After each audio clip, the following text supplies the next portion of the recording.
but I'm super excited to be here.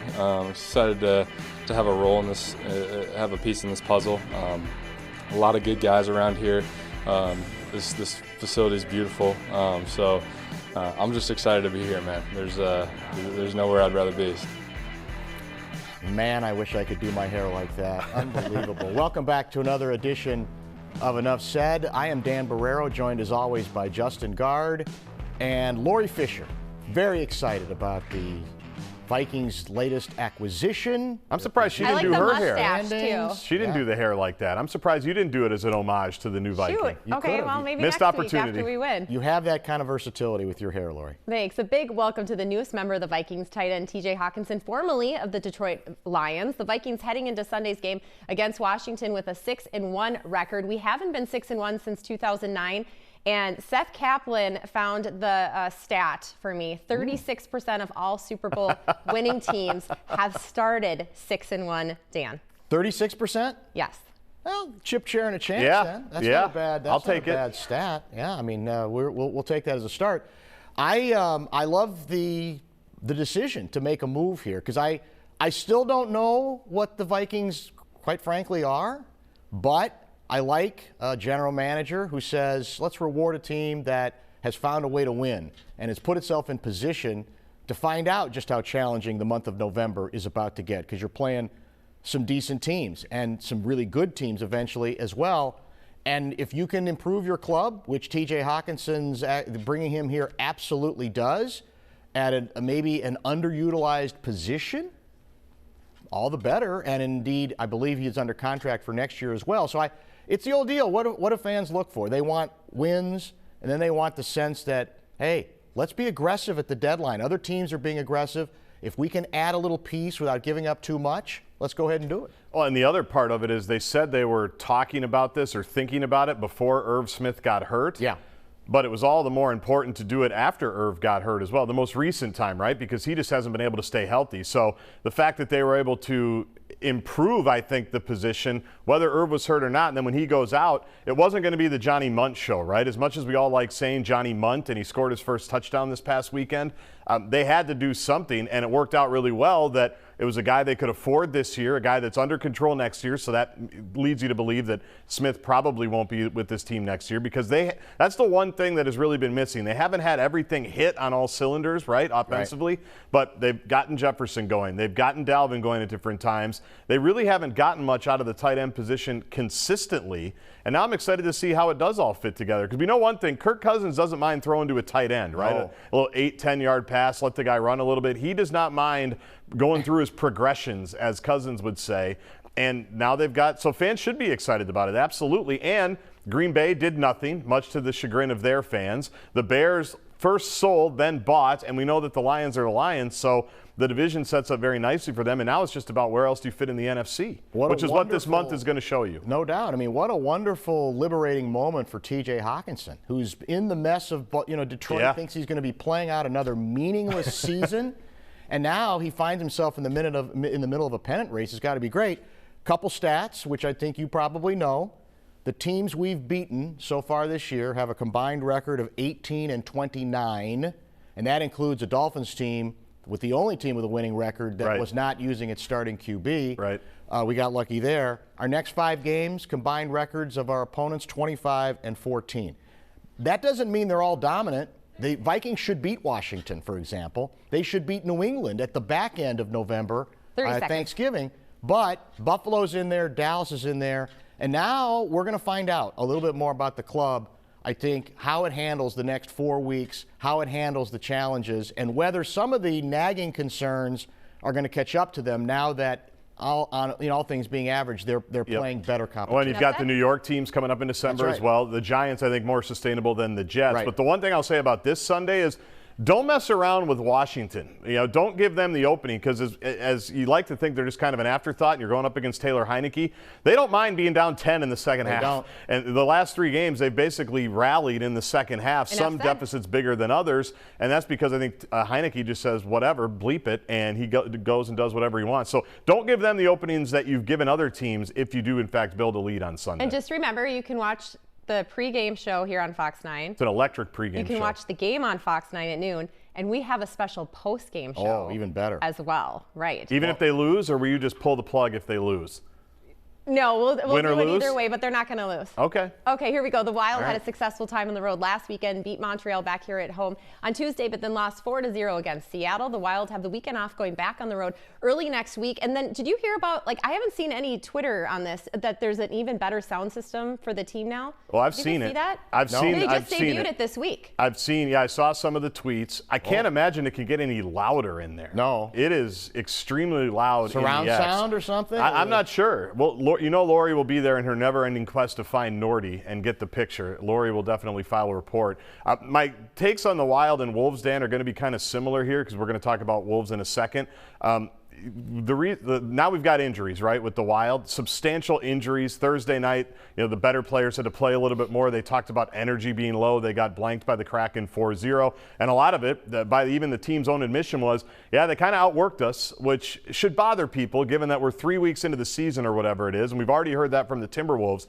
But that's why when you've got everybody and things health-wise are good, you do have to maximize on your opportunities, whether it's the home streak, the homestand that the Wild started not very well, right, when they gave up 21 goals in 3 games, because inevitably you're going to have some adversity, you're going to have some injuries, and you're going to have some nights where it doesn't click. So when you have everybody rolling, you've got to take advantage of those nights. This is going to sound sacrilegious and rather silly given it's early November, but I'm already sick of the regular season. Yeah. I mean, it feels like this whole thing is going to be a slog. And here's an example of it.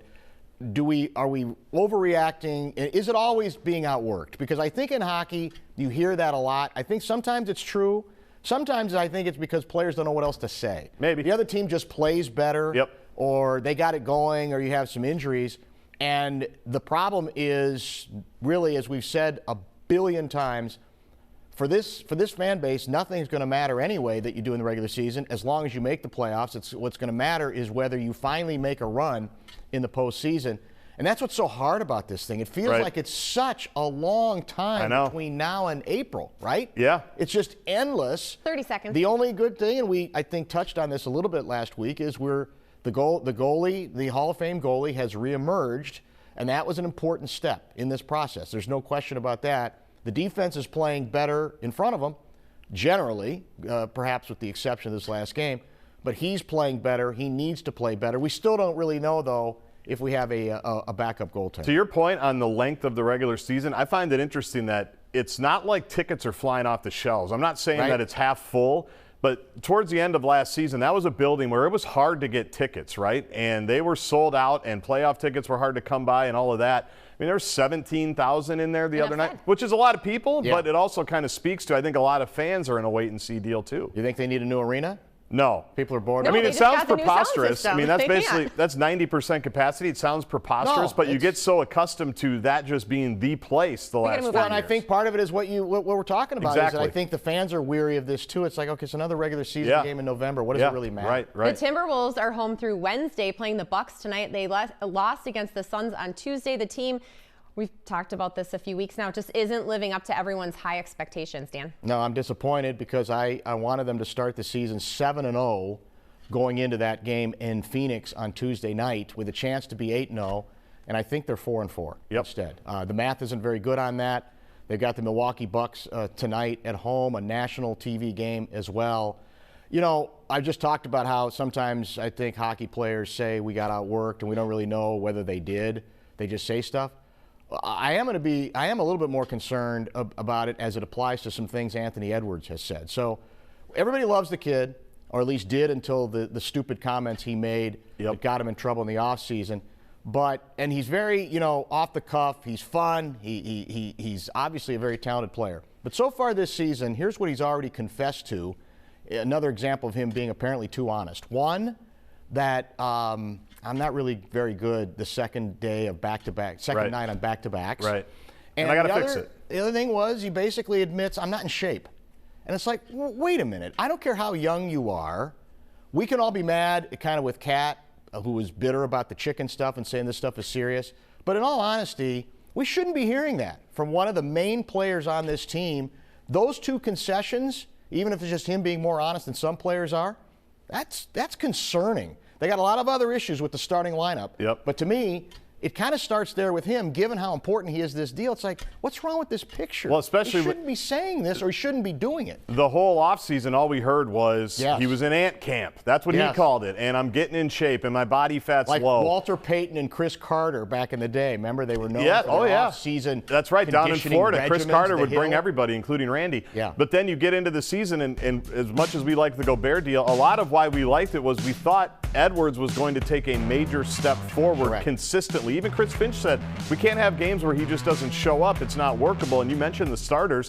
They're getting run more often than not, and it's the energy guys so far this season that are actually playing a lot better. The guys bringing it every night. Yeah, don't be afraid to keep the super subs in longer, Finchy. It's okay.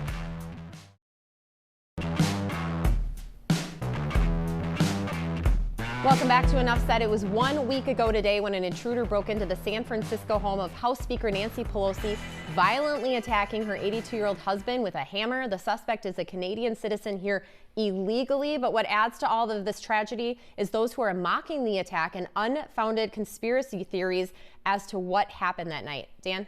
I quoted specifically, it was, I think she is running for governor in Arizona. Is it Carrie Lake is her name? Mm-hmm. She gave, I don't know when it was, the weekend after, the day after, she was doing some kind of stump speech, and she was mocking the level of security in her mind that must exist at the Pelosi home. Got a big series of laughs from the people in the audience, and it was sickening, first of all, because let's be honest, there's a chance that if Nancy Pelosi had been there, she'd have been at the very least seriously injured and could have been killed. Right. I mean, there's no question that that was the motivation here. We can argue about who inspired it and all that crap, but that's the reality. So I'd want to say to Carrie Lake, would you mock the security, or were you mocking the security when the New York gubernatorial candidate, Zeldin, I think is his name, when he got attacked at a speech? Did you mock that? That's the stupid game we're in here. And I even got a couple emails from people saying, well, why do you always have to accept the official verdict? And I said, I don't have to accept anything. But the problem here is the folks out, the conspiracy wackos, they don't wait.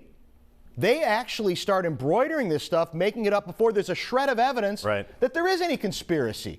So that's the place we're in, Justin. I know. It's not shocking.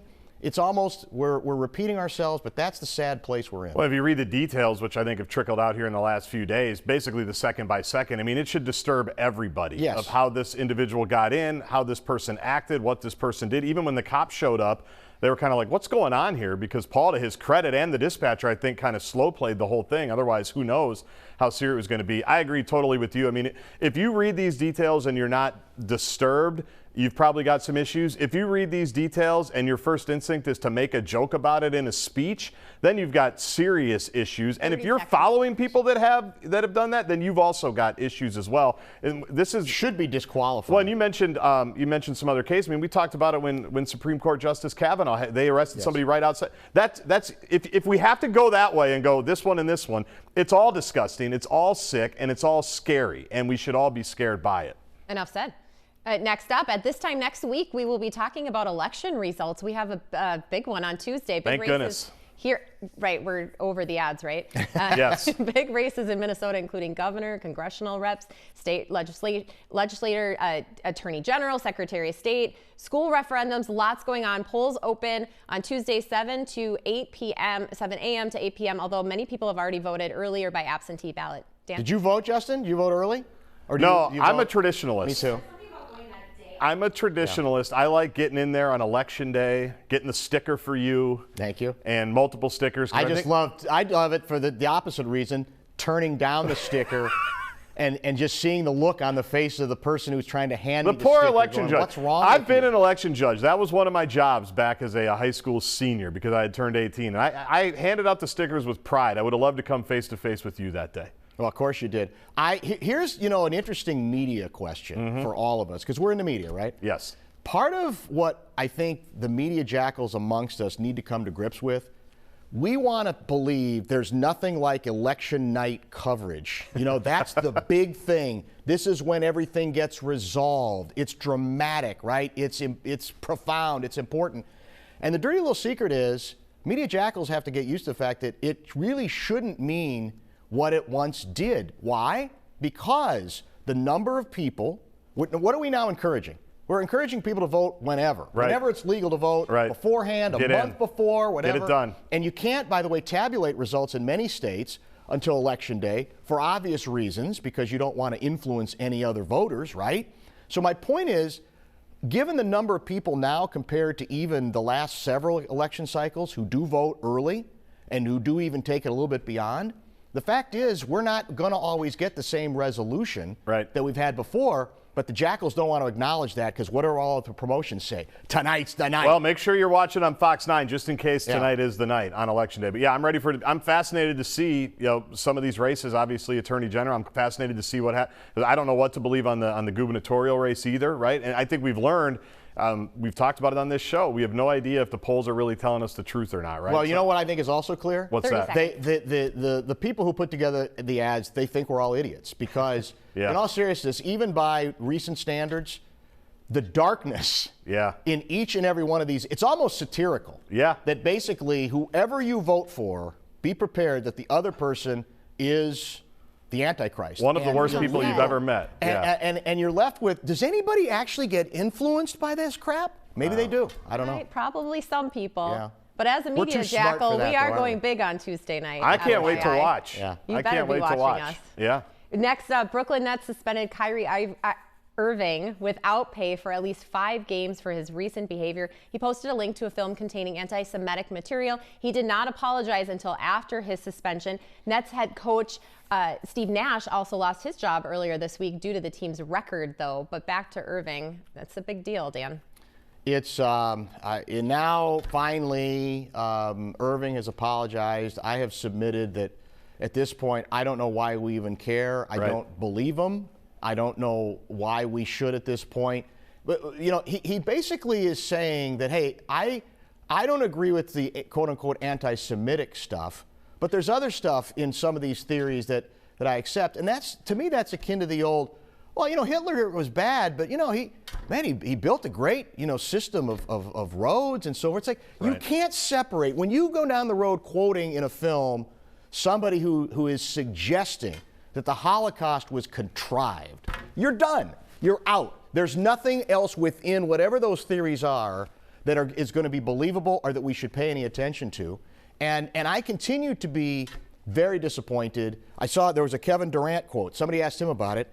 I'm not here to judge somebody or talk down on the life or how they feel about their views. I just didn't like anything that went on. And I'm going, that's interesting. Because when Durant talked about what he learned about Donald Sterling, the former Clippers owner, he was mad.